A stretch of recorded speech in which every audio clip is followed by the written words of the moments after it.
रीवा में बसपा नेता पर यौन शोषण के आरोप लगे हैं। आरोप बसपा पार्टी की ही एक महिला कार्यकर्ता ने लगाए हैं, जिसके लिए गुरुवार को एसपी कार्यालय में शिकायती आवेदन देकर न्याय की मांग की गई है।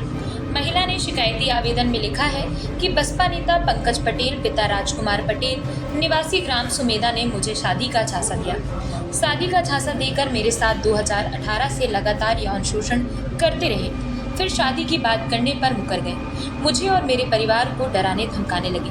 उधर पूरे मामले में बसपा नेता ने भी महिला के विरुद्ध फर्जी केस में फंसाने का शिकायती आवेदन दिया है। एसपी विवेक सिंह ने बताया कि मामले की जांच और विवेचना की जा रही है। जो तथ्य निकलकर सामने आएंगे उस आधार पर कार्यवाही की जाएगी। अनुसूचित जाति थाने में आई हूँ। अपनी समस्या को लेकर मैं आई हूँ। मेरे साथ बहुत बड़ी घटना हुई है।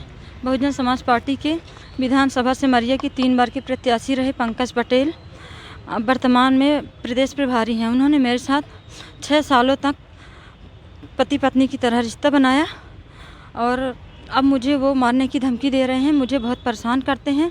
मैंने अपनी सुरक्षा के लिए एसपी साहब को आवेदन दिया है। मुझे बार बार फ़ोन आते हैं, सामाजिक दबाव भी देते हैं। मेरी जान खतरे में है। मैं आप सभी लोगों से सुरक्षा की गुहार करती हूँ। मेरी जान और मेरे परिवार की सुरक्षा करिए और मुझे न्याय दिलाइए। पंकज पटेल से मेरा 2018 से राजनीतिक जान पहचान हुई। फिर चूँकि मैं अकेले आती जाती थी कार्यक्रमों में, तो उनकी गलत नज़र मुझ पर पड़ी, तो उन्होंने मुझे अपने उसमें करने की कोशिश की। अपने घर ले गए, मुझसे शारीरिक संबंध बनाया। फिर मैंने जब विरोध किया कि मैं इस तरह नहीं करूँगी, मैं इस तरह की नहीं हूँ औरत, तो फिर बोले मैं आपको पूरा सहयोग करूँगा, खर्च दिया करूँगा, भरण पोषण दिया करूँगा, आपको पत्नी के रूप में अपनाऊँगा। चुनाव के बाद 2018 का चुनाव हुआ, वो चुनाव नहीं जीत पाए, चुनाव हार गए।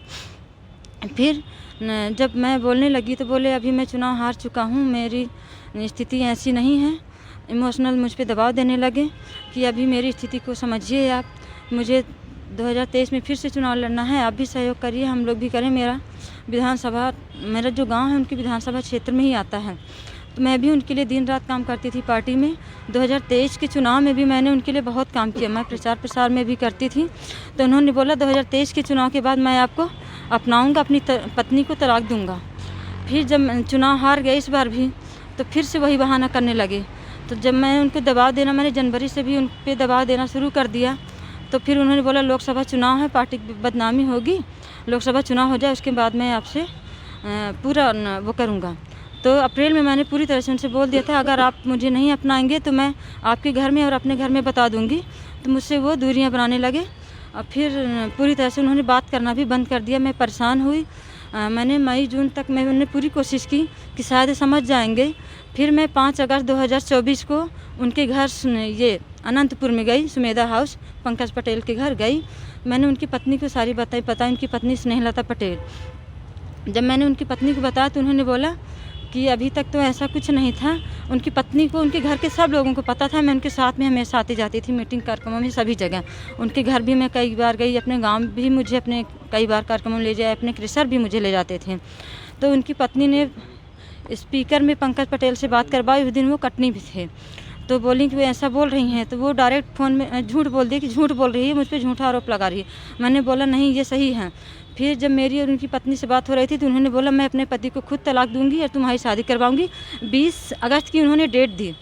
फिर इधर मैं अपने घर आ गई तो मेरे पति को सारी जानकारी हो गई। मेरे पति मुझे बहुत परेशान करने लगे, लड़ाई झगड़ा करने लगे, मुझे घर से निकाल दिए। मैं घर से निकल गई। मैं उनके भरोसे रह गई कि 20 तारीख को मुझसे बात करेंगे। उन्हें पार्टी की और लोगों से ये पूरी सूचना बता दी कि ऐसी घटना है, मुझे इस तरह कर रहे हैं, मेरा साथ नहीं दे रहे हैं। तो उन लोग बोले कि मैं बात करूंगा, लेकिन वो जब से प्रदेश प्रभारी बन गए तो उनको बहुत पावर हो गया, तो पार्टी के सभी लोग डरते थे, कार्यकर्ता थे सभी लोग। तो उन्होंने मुझे नहीं मालूम कितनी बात की। तो फिर वो आश्वासन देने लगे कि मैं 1-2 दिन बाद बात करूंगा, 1-2 दिन बाद। मैं उनकी बातों में रही आई। अभी थाने आई है, थाने में FIR हो गई है जी। तो मैं यही चाहती हूँ मेरी जान की। कैसे हुआ था पंकज पटेल? मैं बहुजन समाज पार्टी से हूँ ना, मैं भी बहुजन समाज पार्टी की कार्यकर्ता हूँ।